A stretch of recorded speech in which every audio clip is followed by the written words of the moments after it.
Bismillahirrahmanirrahim. Assalamualaikum warahmatullahi wabarakatuh.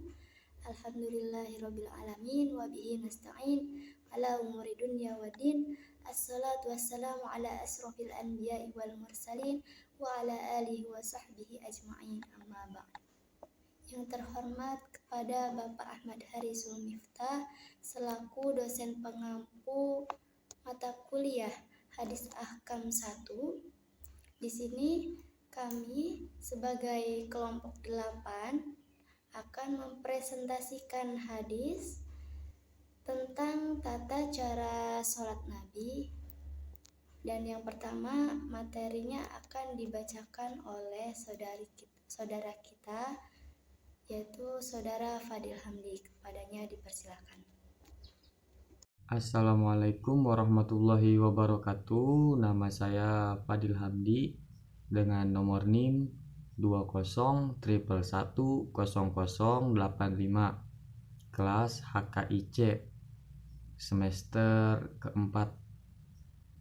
Baik, di sini saya akan mempresentasikan materi yang berjudul tentang cara sholat Nabi dari hadis Abu Humaid, hadis yang ke-269. Wa an Abi Humaid Sa'idi radhiyallahu anhu qala ra'aitun Nabi sallallahu alaihi wasallam idza kabbara ja'ala yadayhi hadwa mankibaihi wa idza raka'a kana yadayhi mir rukbatayhi thumma hasara dhahrahu fa idza rafa'a ra'sahu istawa hatta ya'uda kullu faqarin makanahu fa idza sajada wada'a yadayhi ghaira muftarishin wala qa'idihima wastaqbala bi atrafin asabi'i rijlaihi al-qiblata wa idza jalasa fi rak'ataini jalasa ala rijlihi al-yusra wa nasaba al-yumna wa idza jalasa fi rak'atil akhirati qaddama rijlahu al-yusra wa nasaba al-ukhra wa qa'ada ala maq'adatihi ukhrajahul Bukhari. Dari Abu Humaid As-Sa'idi radhiyallahu anhu, ia berkata, aku melihat Rasulullah sallallahu alaihi wasallam bertakbir dan beliau mengangkat kedua tangannya sejajar dengan kedua bahunya. Apabila ruku, kedua tangannya menggenggam kedua lututnya, kemudian meratakan punggungnya. Apabila beliau mengangkat kepalanya dari ruku, beliau berdiri tegak hingga tulang-tulang punggungnya kembali ke tempatnya semula. Apabila beliau hendak sujud, maka beliau meletakkan kedua tangannya tanpa meletakkan lengan di lantai dan tidak mengepalkan jari-jarinya, serta menghadapkan ujung jari-jari kakinya ke arah kiblat. Apabila duduk pada rakaat kedua, beliau duduk di atas kakinya yang kiri dan meluruskan atau menegakkan kaki kanan. Apabila duduk pada rakaat terakhir, beliau memajukan kakinya yang kiri di bawah betis kanan dan meluruskan atau menegakkan kaki yang kanan, dan beliau duduk dengan pinggulnya. Dikeluarkan oleh Al-Bukhari, hadis riwayat Bukhari nomor 828 dan Abu Daud nomor 731. Baik, cukup sekian materi yang saya paparkan.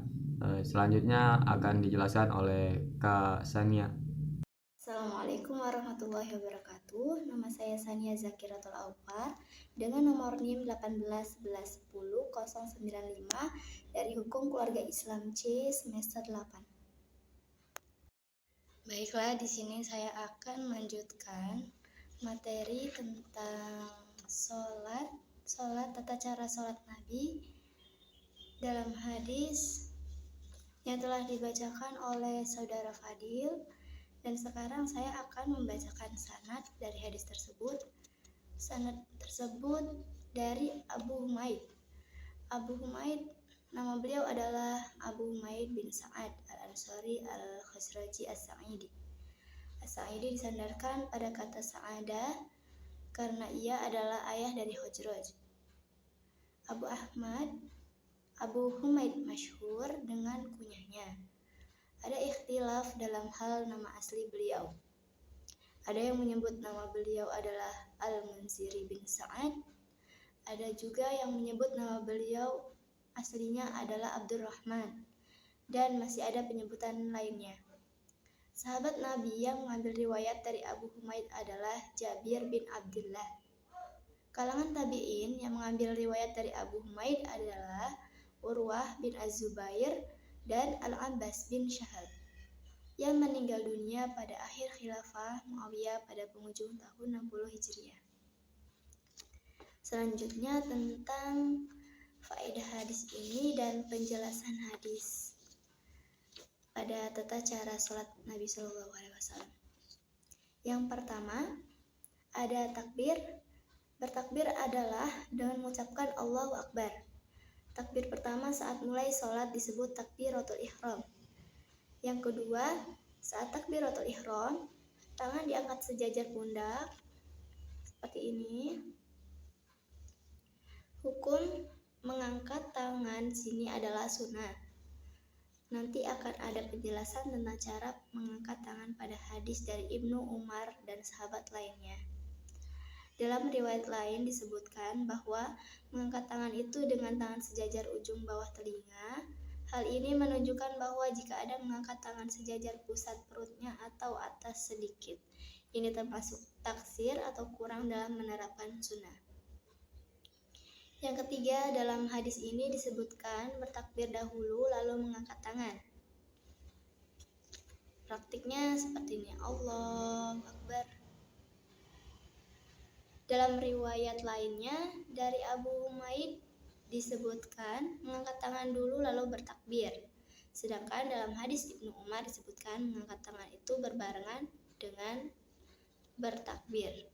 Ketiga cara ini bisa dilakukan sesuai pilihan. Namun, yang afdol adalah bertakbir bersamaan dengan mengangkat kedua tangan. Lalu takbir terakhir bersamaan dengan berakhirnya mengangkat tangan, karena asalnya mengangkat tangan itu untuk takbir. Yang keempat, saat ruku, lutut digenggam dan punggung diratakan. Yang kelima, ruku yang sesuai sunnah adalah dengan melakukan 4 hal ini. Kedua telapak tangan menggenggam lutut, punggung rata, tidak lengkung, terus kepala rata dengan punggung, kepala tidak diangkat lebih dari rata punggung atau tunduk lebih rendah dari punggung. Yang terakhir, menjauhkan siku dari lambung sama tidak menyakiti lainnya. Yang keenam, saat iktidal, tulang punggung dan leher berdiri tegak. Faqoroh dalam hadis adalah persendian tulang punggung dan leher. Yang ketujuh, cara bangkit dari ruku adalah mengangkat kepala dari ruku sambil mengucapkan Sami Allahu liman hamidah, sambil mengangkat kedua tangan, lalu berdiri tegak hingga tulang-tulang punggungnya kembali ke tempat semula. Hal ini menunjukkan bahwa bangkit dari ruku harus tumakninah. Sebagaimana disebutkan sebelumnya dalam hadis musyi'fi sholatihi.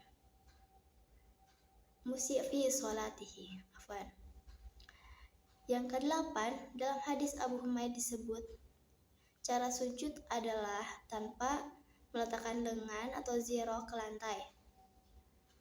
Ziro ini adalah tulang antara lengan atas dan telapak tangan. Ini ya teman-teman. Di sini letak ziro itu tulang antara lengan atas dan telapak tangan. Kita sebut dengan lengan bawah.